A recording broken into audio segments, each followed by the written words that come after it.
Welcome everybody to the EAW podcast. I am Showster 26. We have a great guest with us here tonight. It's going to be Jon McAdams sitting in and talking with us. But before we get to him, I wanted to take a few quick minutes to just talk about a few items. First off, I'm really happy that the show has been doing so well. This is our 4th episode. And it's also the first episode of the new month of August, so yay. And being that it's August, it happens to be my birth month. So what I had was an idea that at the end of the month, we're probably going to do 2 shows. I'm expecting to do one as a territorial invasion sort of hype/recap show. And then I'm also looking to do a show where I'm going to be the guest. I'm going to be sitting down, answering some questions, and I've got a guest host lined up for that week. So stay tuned for that one. That's going to be at the end of the month. I'm really excited about that show, giving myself a little birthday present. Really quick though, before we get into Jon McAdams, our guest today, I wanted to talk about a few things that happened on Friday. First off, I want to give a shout out to Amani. I'm happy that you decided to share a little bit more about yourself here with us on EAW, on the forums and in the chat. I hope that it leads to a more enriching and a more, just a more sort of, I guess enriching is the best word for it, experience here in this little leaflet of ours.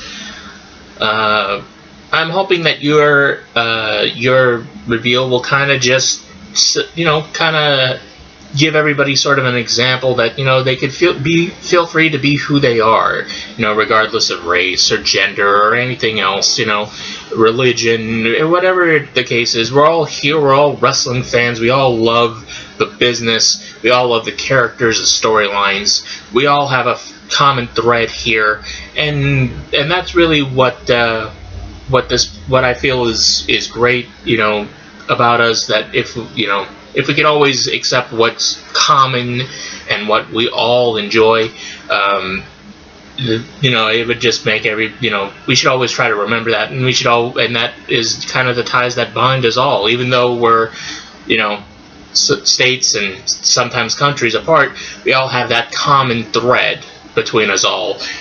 So, Amani, just a big shout out to you. Keep rocking it, and anybody else who's listening, feel free to be you. You don't gotta hide who you are. You don't gotta be pretending to be anybody.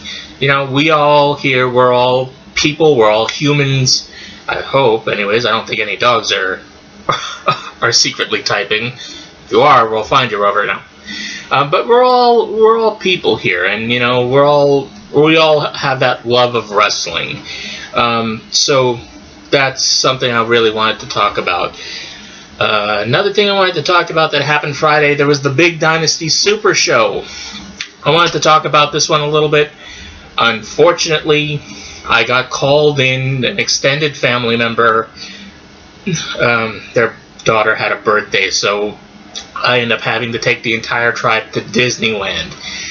And my God, I felt like I was going to do a stretcher job that day because, damn, it took me about 4 hours in traffic just to get to Disneyland Park. I mean, from where I live, it typically takes about an hour and a half.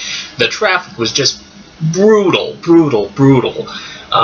Bumper to bumper, stopping just at just about every interchange, and there's like 5 or 6 interchanges I had to go through, so it was just terrible traffic. And by the time I got there, I hadn't eaten anything all day, and it was just hell of a day. I end up missing a lot of the show simply from the traffic. And then when I got inside the park, AT&T, being the best provider they are, they didn't have service throughout most of Disneyland. So I really kind of kicked myself. I finally found a spot where I could, kind of plop down and kind of read, the main event as it was happening. But I really kind of kicked myself for missing out on Dynasty Live. One of my favorite things about EAW is just like seeing the live shows. It's always great to be in the chat and, hearing people react or reading people react more accurately. As we're reading these shows and seeing what people are saying and thinking, it's just a great experience. One of the best things about the community. And my apologies for missing out on a lot of it. I'll also go ahead and I'll throw out a quick apology to the High Rollers. I really wanted to get in one more promo before the deadline last Saturday, and I really wanted to respond to you guys because there was a good little promos back and forth between us this last week, and I really wanted to get one more in, but whatever it be, hey, real life calls, and sometimes that's a problem. Sometimes real life always comes first, and it got in the way, unfortunately. However, this Disneyland trip, it wasn't entirely fruitless. As I was passing, getting off the freeway, there was a sign, there was an exit sign, and it says Disneyland right. It also had one more thing listed. It had the Anaheim Convention Center listed. So that kind of got the gears in my head kind of spinning and turning. And I thought about something, and something I had kind of thought about but really hadn't developed. I thought about this. I hope that there's maybe Robbie or DDD or Brian or any of the other board members listening to this, because I'm just thinking, guys, what about, say, around this time next year? I'm thinking either Pain for Pride Festival or even the EAW Draft Show.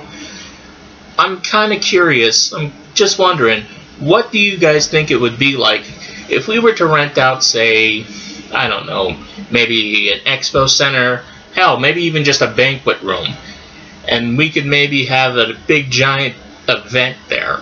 We could make our first ever official EAW convention. A great chance for all of our members to get together, to meet and greet, to socialize in person. We'll have a live reading of that show for that night. I'd be willing to do a live episode of the podcast, in front of everybody. And maybe we could also do a few more other fun stuff. Maybe we could have sort of a panel going on, or maybe we could have some contests, some just some great stuff. If we ever decide if this ever gets off the ground, But really, guys, keep an open mind to it. EAW Convention 2018. Personally, I think it would be a hell of a night. It would be great to meet everybody. And if we do end up doing it in, say, Anaheim, again, that's just a tentative location, but if we do end up doing it in Anaheim, I'll be happy to give everybody a grand tour of the Disneyland Resort, kind of show you guys the best places to eat, show you guys the best rides to go on, what are the must-dos of that park. We can make a big day out of this whole thing.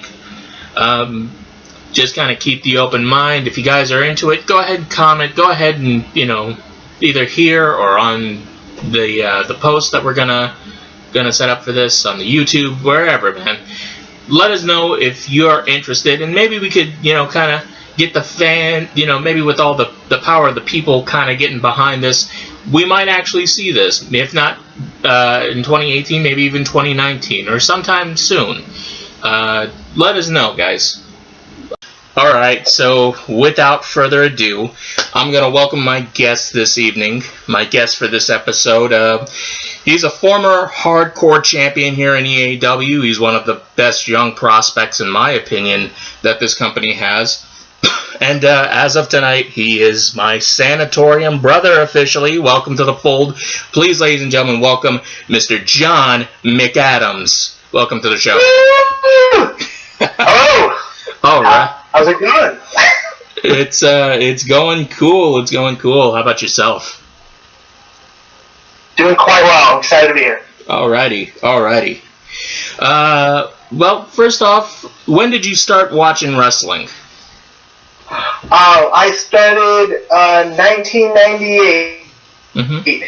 Was the first time I watched it, and I watched it for a couple of years. Stopped watching like 2001, 2002, and then started again 2008, 2009. Stopped again, and then started again in 2014. Okay. When you started and stopped, were there any particular performers or companies that you were watching? Was it just WWE, or were you venturing into WCW in the late 90s or TNA? Who were the people and companies you were watching? So, 1998, 1999, that was all WWE. I was 100% like a hardcore WWE guy. Or WWF. And then in 2006, I bounced around between TNA and WWE. Okay. And then now I watch WWE, a little bit of Ring of Honor, a little bit of New Japan. Oh, okay. Who are some of your favorite performers? Like, who were the guys you were watching? Who are the guys that really got you hooked? The guy that got me hooked was Mick Foley. 1998, his whole run into 2000, leading up to his first retirement. That's what got me into wrestling, was watching him. Okay. I take it so the Hell in the Cell was probably something that you were kind of watching and familiar with. Yeah, I watched that later. The first match I saw him in was against The Rock. No, it was with The Rock against Undertaker and Big Show. Oh, I remember that one. Yeah. It was a Buried Alive match on SmackDown, and I was just like, who is this like weird out of shape guy? One of these things is not like the other. Yeah, it just really intrigued me, and I found out he was like a former champion, and I was like, wow, this is really cool. So that actually got me hooked. Okay. So now, at what point did you start finding out about e-fetting? When did you discover that? Was it during that initial 98, 99 time, or was this during later? When did you first start? This is way later. I would say, and so in 2006, it wasn't an e-fed, it was a dice fed. I was in a chat room, and I had played a character, and I can't remember his name, but they didn't like it because it was ridiculous, so they had to change it to Kevin McAdams. Kevin McAdams. Okay. Yeah. And so I did that for a little while, and I was part of the tag team, and I think it was called IWF. No, it was IWA, that's what it was. IWA. Okay. And yeah. And I did it for a little while, and then after I stopped kind of watching wrestling, because at the time it was like the John Cena craze, so where he was just he was on top for forever, and I just really lost interest in wrestling, and I came back to it in 2014. Okay. And after watching it for a while, I started looking around for what I was looking for was a dice fed, but ended up finding these promo based things the e-feds. And I looked at a few different forums, and I wasn't really sure how they worked and everything, but popped in on EWA, and it had the best looking format, and it was clean and well presented. So I got involved. I signed up, and I was like, all right, well, let's see what happens. Okay. For those who may not know, explain what a dice fed is. Can you take us how does that work? So a dice fed is they set up a live card, and what you're supposed to do is you're basically lighting a match together. You say what you're doing as a move, and they say what they're doing as a move. You roll against each other, and whoever wins the role gets that move, and you get like 5 points, I believe. Okay. And once you get to about... Oh, sorry, go ahead. No, go ahead explaining. I was going to say, I take it that once you get to a certain level, you could hit things like finishers and stuff like that, right? Yes, correct. And then pins and things like that start coming into play. It was a really... It was fun, but also, like, it was so chance-based that it was very hard to keep, like, either a consistent story or get things going in a certain way. And also, I remember in the Fed, I'd pop in, and then I'd just get a message, and they'd be like, hey, do you want a match tonight? And I'd be like, I thought I was on the card. All right. So, yeah. Okay. So you find EAW. Before you joined EAW, were there? I know you said the character's name was Kevin McAdams, but did you have any other characters that you might have had? Anything? Any other characters or else that you had worked as? I had thought about like doing like kind of like a big bruiser character for a little while. I'm a big fan of. It's gonna sound weird, maybe, but I'm a big fan of like dwarf. So I was thinking like some kind of like gruff, like almost Gimli-esque kind of character, you know. But ended up not going with it, and I decided to go for this really posh gentleman kind of guy. Okay. Speaking of that posh gentleman, how exactly did you come up with Jon McAdams? Can you take us through the inception of the character and kind of what has sort of formed him into the character we've known for most of his run in EAW? Yeah, I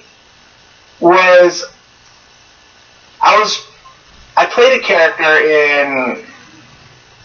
I play a lot of Dungeons & Dragons with my friends, and my favorite character was this, like, noble, this, like, snobby noble, who helped this group out a lot. And that was where it started, like, that was it. And I almost went with his name. I was actually going to make, like, a character called Reginald Murdoch. And then I remembered my other characters in Kevin McAdams, and then I took my real name and mixed it in. And I was like, you know what? I'm going to go with Jon McAdams. And that was kind of the first start of it. And then I started reading people's backgrounds and like, for their characters. I was like, oh, wow, like, what is my character's motivation for being here? You know, like, you know, I don't know. I don't want to just be a guy that's like, I want to be here because I love wrestling and I'm going to be the best. You know, like, so I just made this whole thing with it. I found Jack Gallagher's face was open, and so I picked that up right away, and I had based him in England, but decided he was adopted. Really, it was all on the fly thinking because Jack Gallagher was a redhead. And I was like, he should be from Scotland. I'm going to make him from Scotland. And then, and yeah, that kind of formed into the thing. And when he first started, and this is kind of inconsistent, but you know, we change things as we go based on what we like. He wasn't like a rich guy. He was just a guy that came from a wealthy family. And after I joined with Showman, I was like, you know what? We're just going to make him a rich guy. This will be easier for me. Okay. Yeah. Okay, so now I have to ask this out of everybody since I was like totally lost when I first came to EAW. How hard was it to sign up? You know, like I was totally lost and had no idea. It's like, I don't know what I'm doing. Where do I sign up?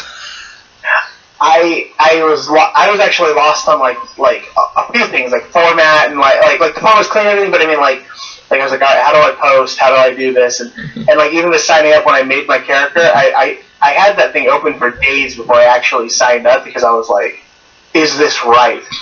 You know, and I also didn't know that I'm not supposed to sign up at the roster. You know? So I went straight to Voltage and just signed up right to it. And because I thought, oh, that's what you're supposed to do. And I'm playing on Sundays, and I wasn't sure if the show was live or not.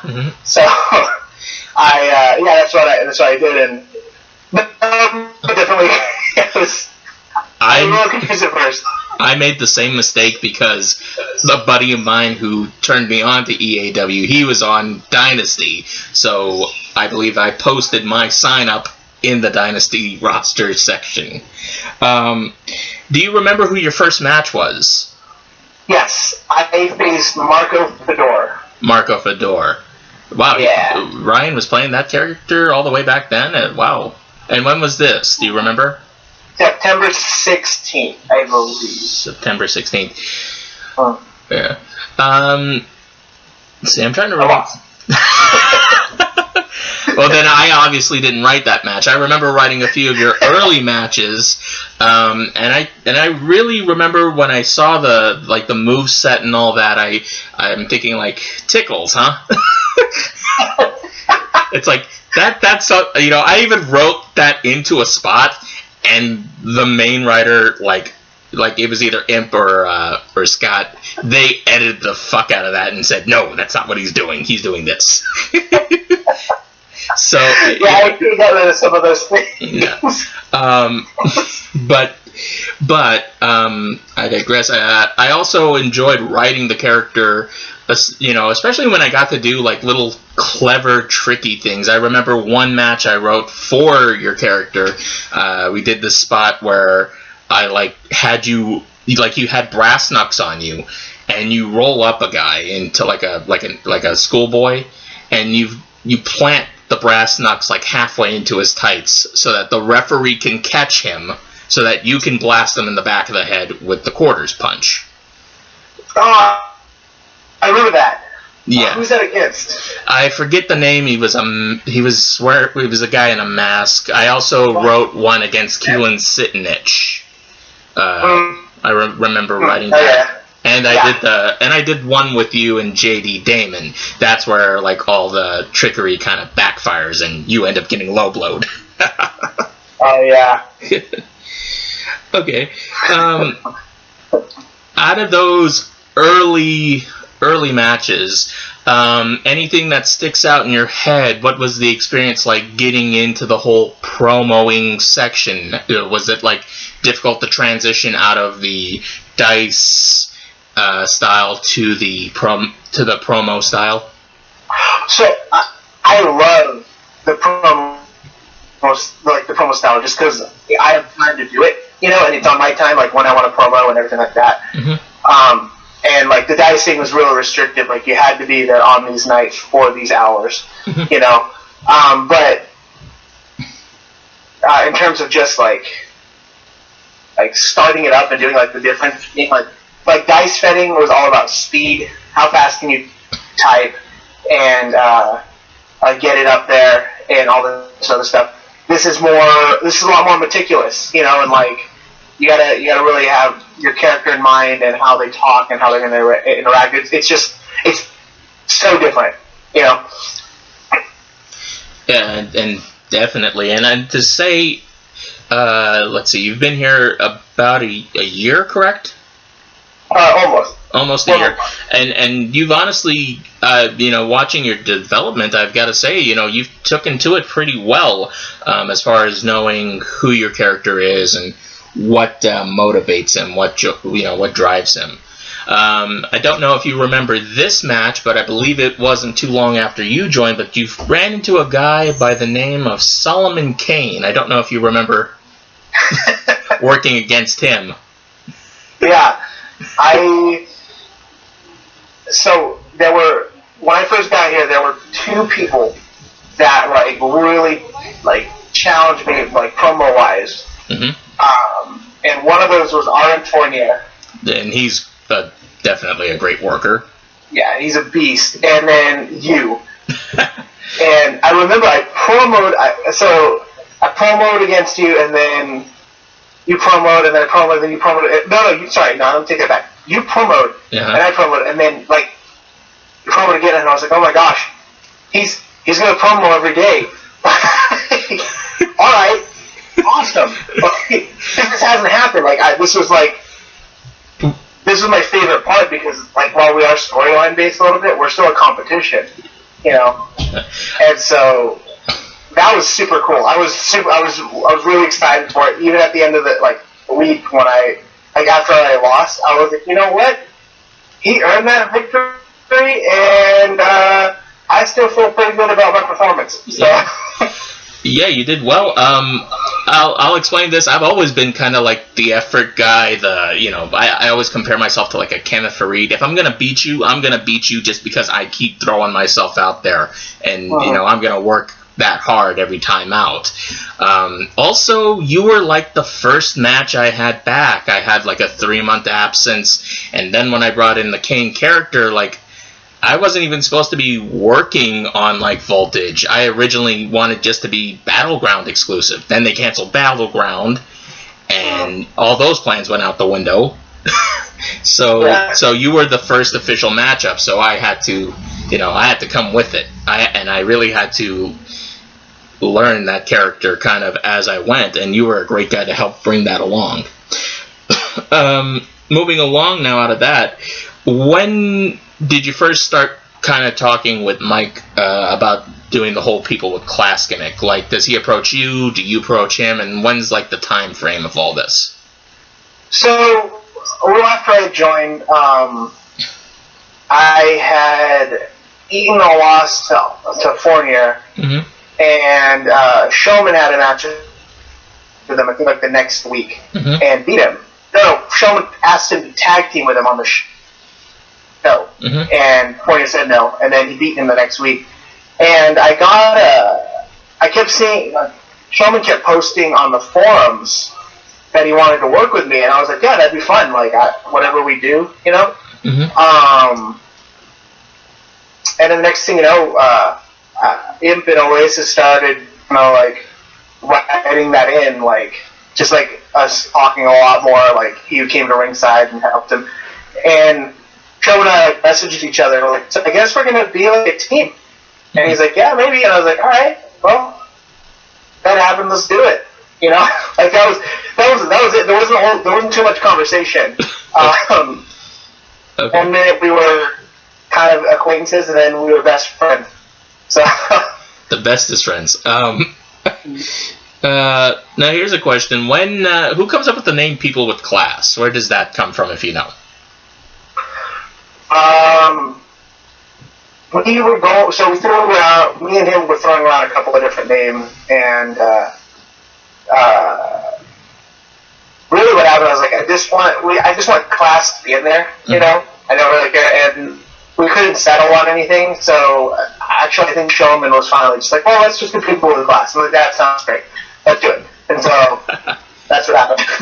That's how a lot of this works, I'm guessing. Yeah.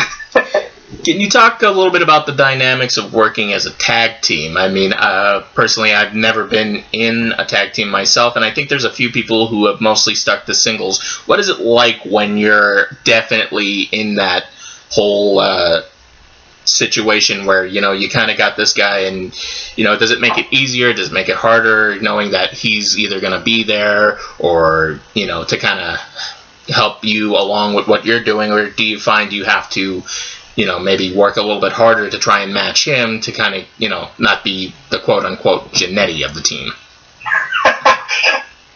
So I'll say this, I don't know if we were like a traditional tag team, in that, I could see some of the tag teams at the time, I forgot their name, but they're both Jacob Baleon and Danny Knox. They like attacking, and so they would promo together and do the other things, and then Showman and I, we would try to promo together at least once a week, but really what ends up happening a lot of the times is we were mostly in singles matches. In fact, as a tag team, we only had 3. Really? I could have swore there were more. It sure felt like that. We just ganged up on a lot of people. Well, I guess every match was a tag team match, whether it was just you or somebody else. Oh. Yeah, no, we had a match against Nas and Nathan Fiora, and then 2 tag matches against Nas and Miss Love. It's funny you mentioned the Naz Fiora match, because I also wrote that. It's like, I'm pretty damn wrapped and weaved into your tenure. I wrote that, and just about any time you took a bump during like a Showman match for like, you know, for no reason, that's usually my doing as well. That's fair. Okay, so now even though I talked about you know, kind of getting, kind of being, like you said, the tag team, or at least thought of as a tag team guy, you actually do hold the singles title. You were the EAW Hardcore Champion. What does it feel like to get that big title win, or you know, however you would describe it, and to then realize it's coming off of a guy like Drastic or RRS? How does it feel? I gotta tell you, I got put in an Elimination Chamber qualifying match against Zach Crash. And I thought I did really good, but I was also like, there's no way, I've only been here like a month, you know, like maybe a month and a half. There's no way I'm getting into this Elimination Chamber match. I'm going to throw everything I have at it, but, well, you know, even then, like, I'm not winning that, you know. And that was it. And I remember once then I woke up and Nobi had actually messaged me. And this is before I even read Voltage. And he was like, "Hey man, congrats. I didn't know, like, something like, I didn't think it happened this soon. I think it happened eventually." And I was like, "Oh, thanks," I think. And I looked. And I couldn't believe it. Like, I was like, does this happen? Do people just, how did I get this title? Because he was doing that 24/7 rule, you know? And so that's when I won it that night after I lost to Zach Crash. Okay. And yeah, it was mind-blowing, especially considering, like, I look at, like, some people's tenures here and people don't just, that doesn't just happen, you know? Definitely. Yeah. I guess it speaks wonders to how much that Impact and Oasis trust you and your ability to kind of grow as a character. Talk a little bit about that tenure. I know you had the match with Mero. Did you defend against anybody else before you got to him? I think you had one defense, if I'm not mistaken. So once against RRS, and then after that, Mero. Okay. And so, gosh, that was hard. So, like, I will say that when doing it, I was so worried about losing it. Like my whole mentality at the time was like, I gotta do everything I can to keep this thing. And really, like, I feel like that affected a lot of it, and also I know Mero wanted this, and you could see it, and he was so focused, and so, like, it was, I'll tell you when I lost it, I was like in that defense, because I was like, this is my first defense outside of facing RRS, and, I was a little sad about it. I was like, oh, but also at the same time, I was like, no, Mero earned that, you know, like, and he's been here, he's been putting in work, and he wanted this, he showed it, and then over the next few weeks, building up to the second match, he tried to win it back, same thing, like Mero was just on top of it, and so, like, it was also a lesson learned, you know. That's really how I treat a lot of How is it a lesson learned, if I may ask? Sure. It was just,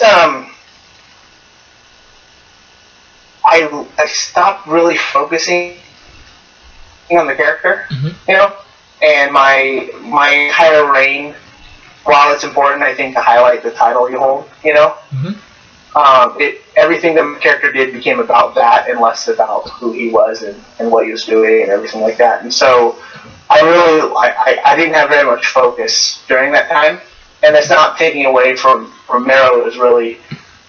It was Mero's focus in contrast, you know, to, like, where I was at, like, that really that took it from me, and it was one of those things where I'm not letting this happen again, and that's actually what moved my character into that sovereign character. Okay.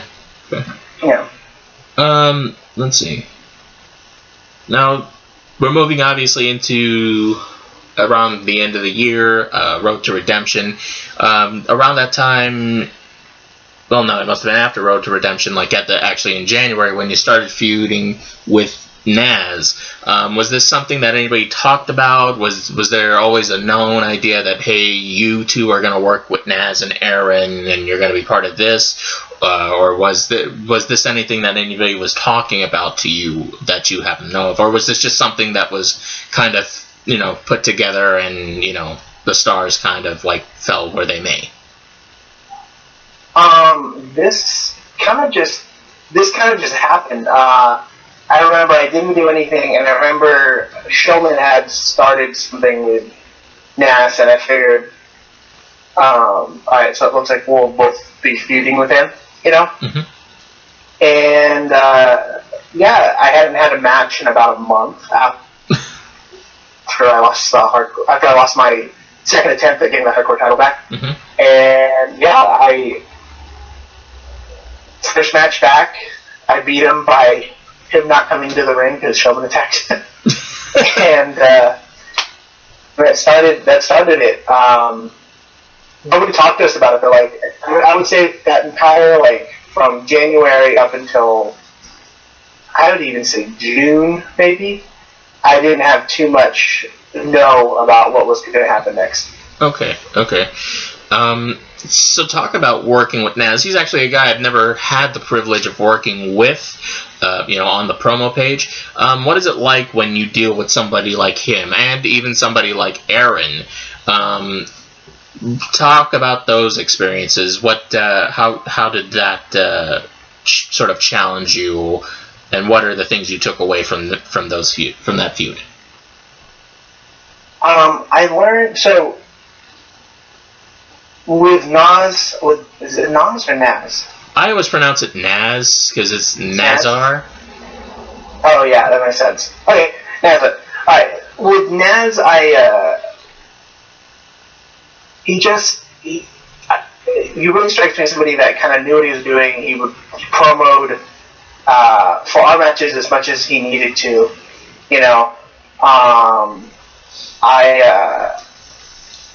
I see from the entire feud as a whole, I learned kind of like how the storyline things work here, Mm-hmm.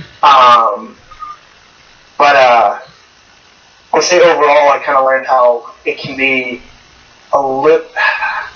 it's more difficult, I think, in my opinion, to work as a tag team, without a doubt, that's mostly what I learned is that because if Mike Showman and I are out of sync, it definitely costs us. And I thought Nas and Aaron and Nizlov worked together really well. Mm-hmm. Okay. So, okay. Now again, like you said, you kind of shifted out of the whole. You weren't a big tag team. You did a few tag team matches with Showman as the People with Class, but you also had a pretty good singles run thus far. You've had like I said, you had a pretty good singles run. How else can I say it? You've pinned Eclipse Demos. You've had Matt, you pinned me. You got pretty far along. Talk about that whole Sovereign Crusade. Do you remember exactly, who exactly you pinned? Like you kept mentioning you had that 9-win streak in one-on-one matches. Do you remember who? It was Nas, Eclipse, Solomon, Yoshikage Ito, who's not here anymore, Vincent Von Dune, Jacob De Leon, J.D. Damon, Carson Ramsey, and can't remember the other one. There was someone else. Keelan. Oh my gosh, Keelan. Yeah. So, yeah, those are some pretty big names on the Voltage side when you kind of take a look at it. Maybe not mine, but, you definitely had Eclipse. You definitely had Keelan. Naz has been kind of the guy who I thought by, Pain for Pride, 10 would have been like in the main event and doing all that because of how he was booked at Road to Redemption. Mm-hmm. And that's like, that's a pretty big thing. How does it feel when you get those types of wins? Do you feel like, is it to you a message that, you know, maybe the writers are saying, let's see how far we could push this guy, or that we trust him enough to give him this win, that he won't just, you know, kind of, I don't know if desert, or, you know, that he'll bring it. He'll work hard because we gave him this. How do you feel those wins? What do they say about you?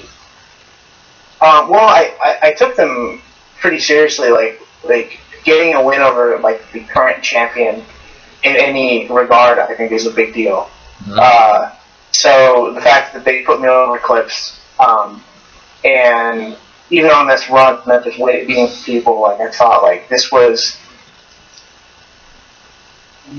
faith in my character. This is also faith in like the work ethic and everything else that's going on there, and also like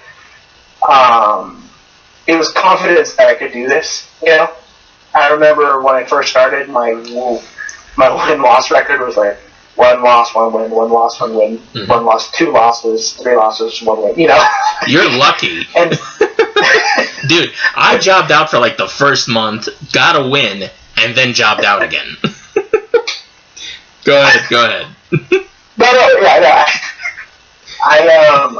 and I'll say this too, because you just said something, but I gotta tell you, over like of the 9 people I faced, like the most important victory I had was beating Solomon. Oh, thank you. That I don't really think that's the most important victory you could have had, dude. Who am I? I'm just some mid-carder. but here's the thing, though. Of everybody that I faced, nobody else, and I can say this, and I say this with all due respect, like, nobody, like, promoed like you did against me until after you Amadeus, you know? Mm-hmm. And not just that, you've beaten me before. So, like, this was a whole thing in my head where I was like, damn, like important wins, you know? Mm-hmm. Of these 9 wins. Mm-hmm. And that's not taking away from Eclipse, because that was for my bragging rights and what I can say in the story and everything really good and awesome, but like, I don't know. I hate using the words like earning, you know, like earning a victory, for some things, but like I felt like in that one we both got it, and after like a hard week of work to have that victory, it was good, you know. I'll say it like this, man. I kind of saw you winning. I know I tried to bring it everything, but like I'll tell you how I saw you winning it from like 3 days before, because it would take me all day to type up a promo, and then in an hour and a half you would just repost, and it was the middle of the night. It's late, you know. It's like 2 in the morning, and then I see, oh, McAdams just posted another promo, and it's longer than mine, and he's making good points. It's like, I'm screwed. Mind you, at the time, I'm also kind of hungover because I had spent 3 days drinking because there was a wedding during the 4th of July. And our weddings are like, we don't even go to the church. We just make it 3-day receptions. Mm. That's literal. So good time. But yeah, man, I saw you getting that win, and you know, try as my best to prevent it. You got it, man. You worked hard and you got it. Yeah, and then I faced Amadeus the next week, and I was like, oh my gosh, all of these SANITORIUM guys are workhorses. We'll talk about that in just a minute. Okay. Before we get to that one, I wanted to talk really quickly, kind of shifting the gears, maybe even a shift in tone. Right before Pain for Pride 10, Showman's gone. Yeah. I know you said you, at least in storyline, became a friend with him. What is it? What are your feelings on that? How has that affected your work? Now, just kind of seeing that he kind of like petered out like so many others. I know I've had, you know, friends who I made on through the community, and they kind of, you know, through one way or another, whether it be on good terms or no terms, just kind of like disappeared, and I have no idea, you know, where they're at anymore. What is it like for you, especially considering that you were considered a pretty prominent team, even if you didn't wrestle that many matches together? What is it like for you to not have that people with class? What is it like to kind of go from that to kind of winging it on your own? It was it's like I realized it at Impropriety because he normally posts every day, you know, and I realized he hadn't gotten back to just a couple of weeks, and I don't know, it was kind of a bummer because like the guy he worked hard and he was there every week,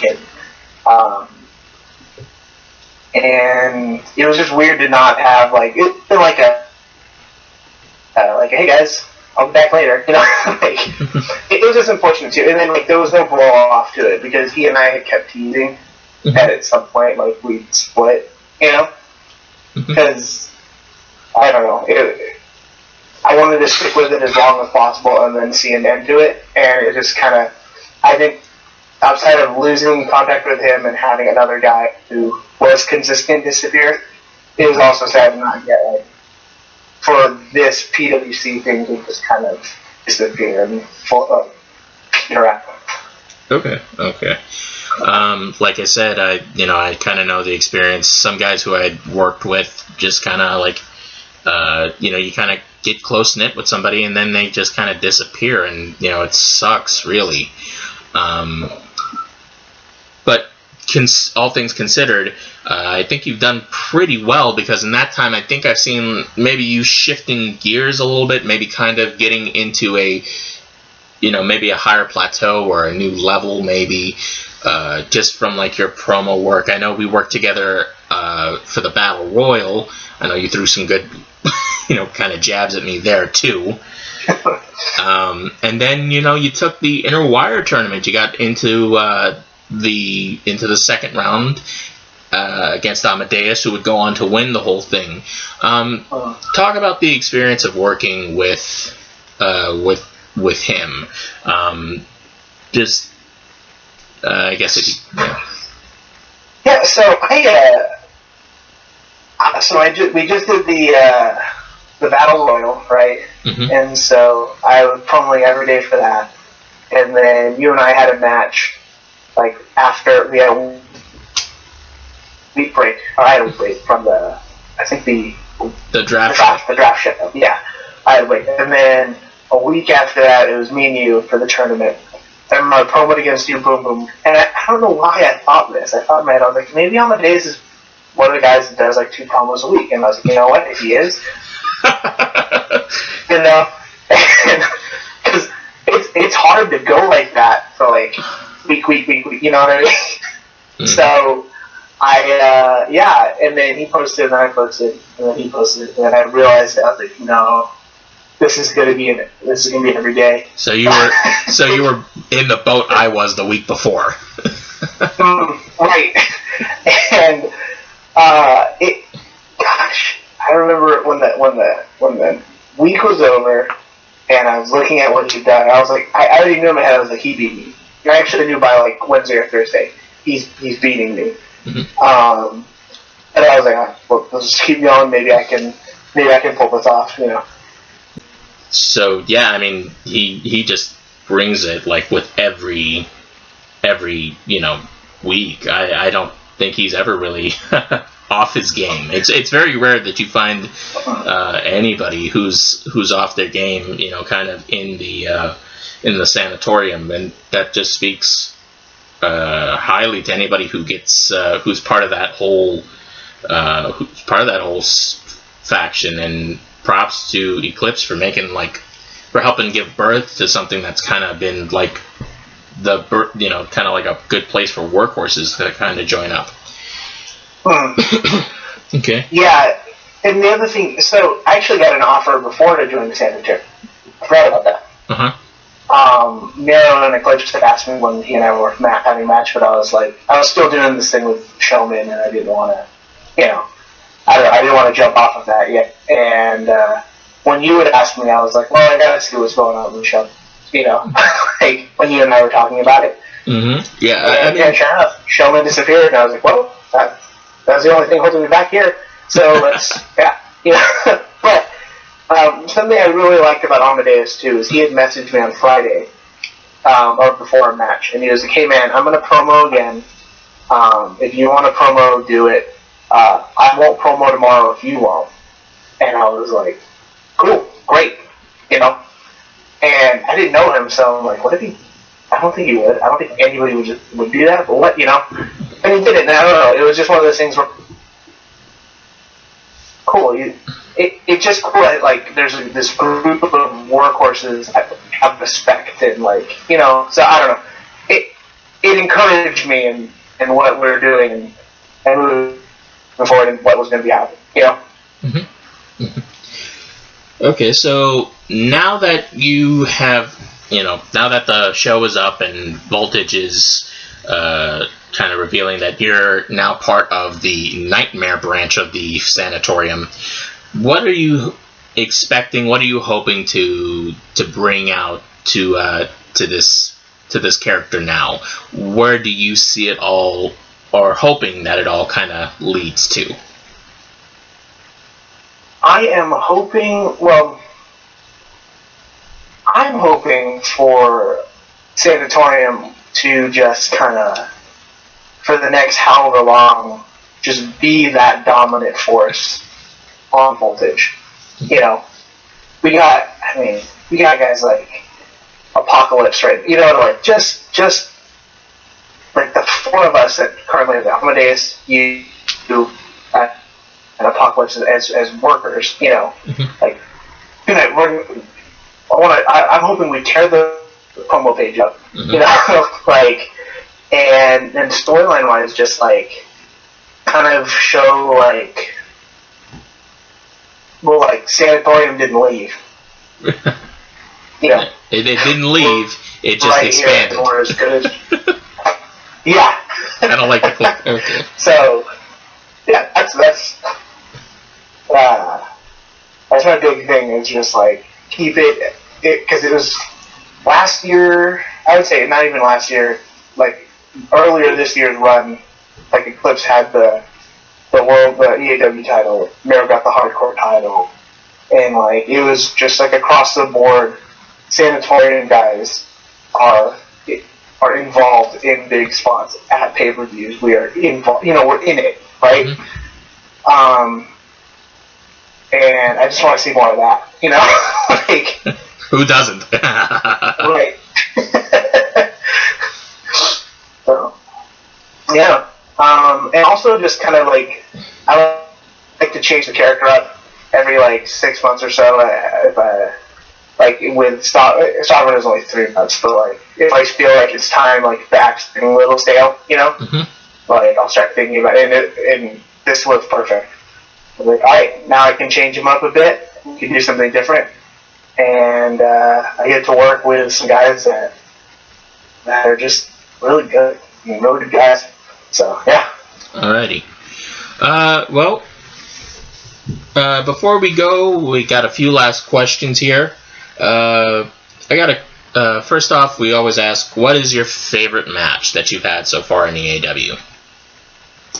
My favorite match so far, I think we talked about it actually a little bit. My favorite match so far was my match against you, a few weeks ago. Okay. So, yeah. Okay. What about your favorite match that you haven't been involved in? Is there one out of the shows or pay-per-views that you kind of like took a liking to? Yeah, there was an Elimination Chamber match it was I think at Road to Redemption. It had, let me see. I believe that was Naz, Impact. Yes, that one. That was the one that I didn't get but also was just a wonderful match. And the first, like, because it was one of my first live shows, you know, I like watch, and I don't know, I thought it was really, really cool, and just how excited everybody is, you know, during those things. Like, it was a really cool atmosphere, and it was a lot of people that I knew. So, it was Impact, Miles, Fiora, Crash. Yeah, Naz, you're right. Yeah, and Eclipse. Yeah, I remember that like very well. They did the Austin spot with Impact and Naz. Okay. What is your favorite angle that you've been a part of? Like, is there any particular storylines or like segments that you yourself have been? I'm gonna say right now, last week you wrote a pretty damn good segment between us. But what is your personal favorite? My favorite segment. Let me see. There was one where we had. Actually, my favorite segment was like part of a match. It wasn't a match, and it was when Nas got attacked. It was not very long, but it was not supposed to have a match with me, and actually.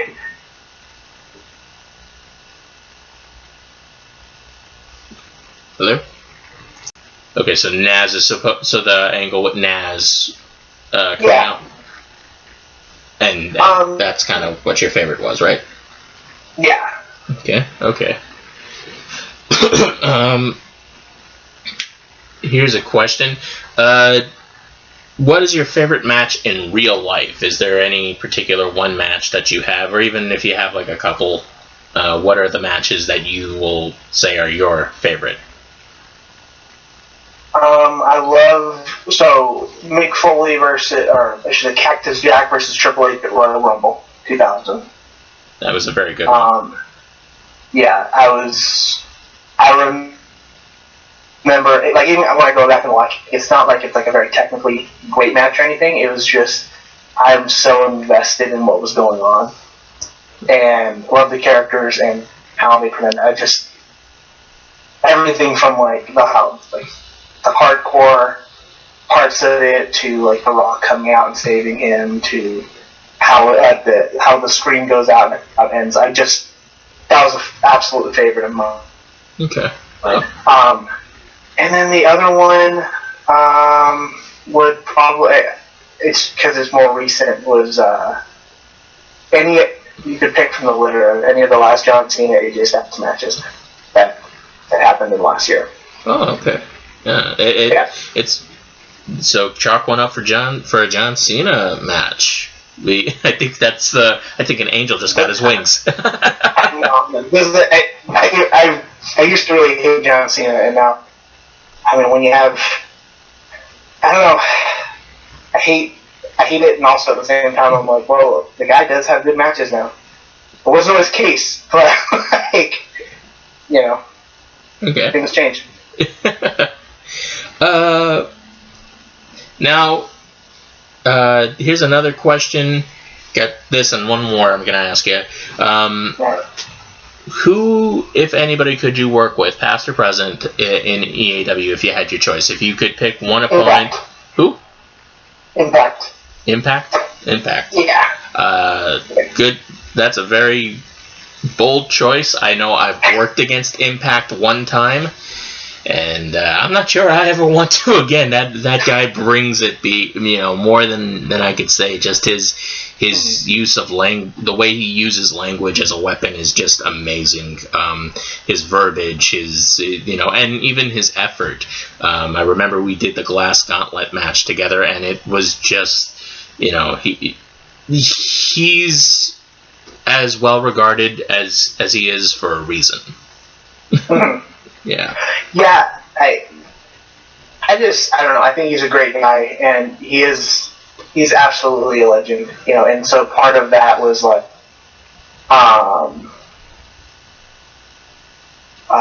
just like, hold on, sorry.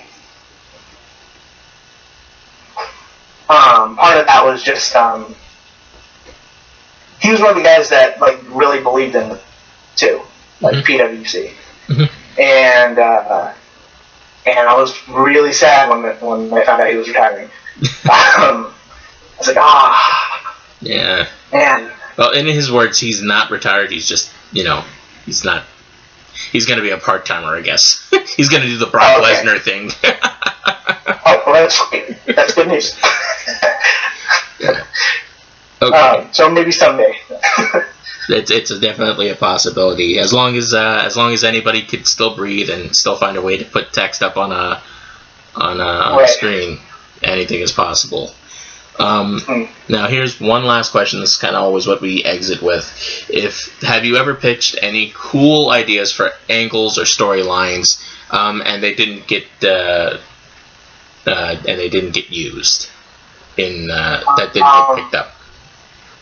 Yes. So I pitched something when I was Hardcore Champion. I had actually pitched a thing to first get rid of the 24/7 rule, and also that McAdams would start coming out because he's supposed to be a heel, right? And I feel like hardcore is primarily like a very crowd-pleasing thing.